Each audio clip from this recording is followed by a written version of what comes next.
Good evening, everyone. I'm Keishla Adderley, and welcome to the Bahamas Tonight, the National Report.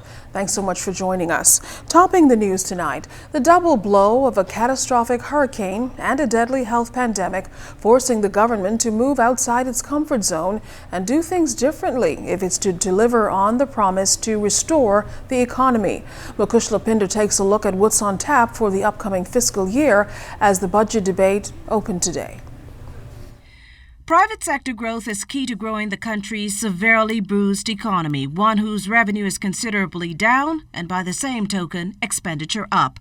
But as Deputy Prime Minister and Minister of Finance, the Honourable Peter Turnquest, made clear in the House of Assembly Monday, though the intention is to come out the pandemic strong, the Bahamas has to be real about its short-term prospects. Take, for instance, the fact that every year the government spends over $400 million subsidizing state-owned enterprises, many of which the minister finds to be inefficient and uncompetitive. In some cases, there's even an overlapping in mandate, or the mandate hasn't been updated in many years. The reform agenda for SOEs is a major component of the government's planned return to fiscal consolidation.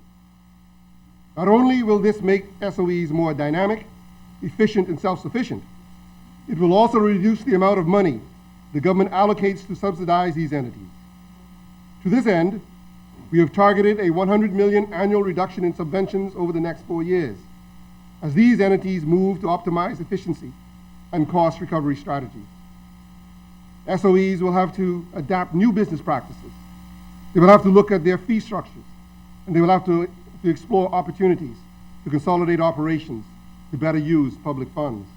That said, places like the Bahamas Development Bank, the Small Business Development Center, and the Bahamas Agriculture and Industrial Corporation have already gotten the charge to work closer with each other to reduce operating costs and improve efficiency. This will allow us to serve more Bahamian entrepreneurs more quickly. In addition to state-owned enterprise reform, we are continuing to work on our revenue enhancement initiatives, exploring new sources of revenue from commercial services that the government may provide, and to ensure that we are maximizing our existing sources. We also intend to support both domestic and foreign direct investment to help grow our economy. Together, these efforts will eventually allow us to achieve and sustain our fiscal consolidation or balanced budget objectives.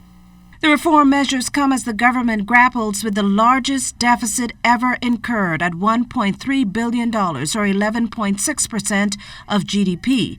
It's projected that this will move in the imminent fiscal year to 6.7% and in the subsequent year to a further reduction of 2.9% in fiscal year 2022-2023.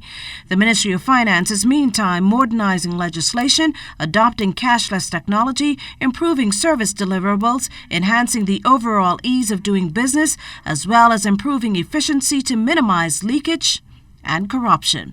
For the ZNS News Network, I'm Mukesh Lapinder.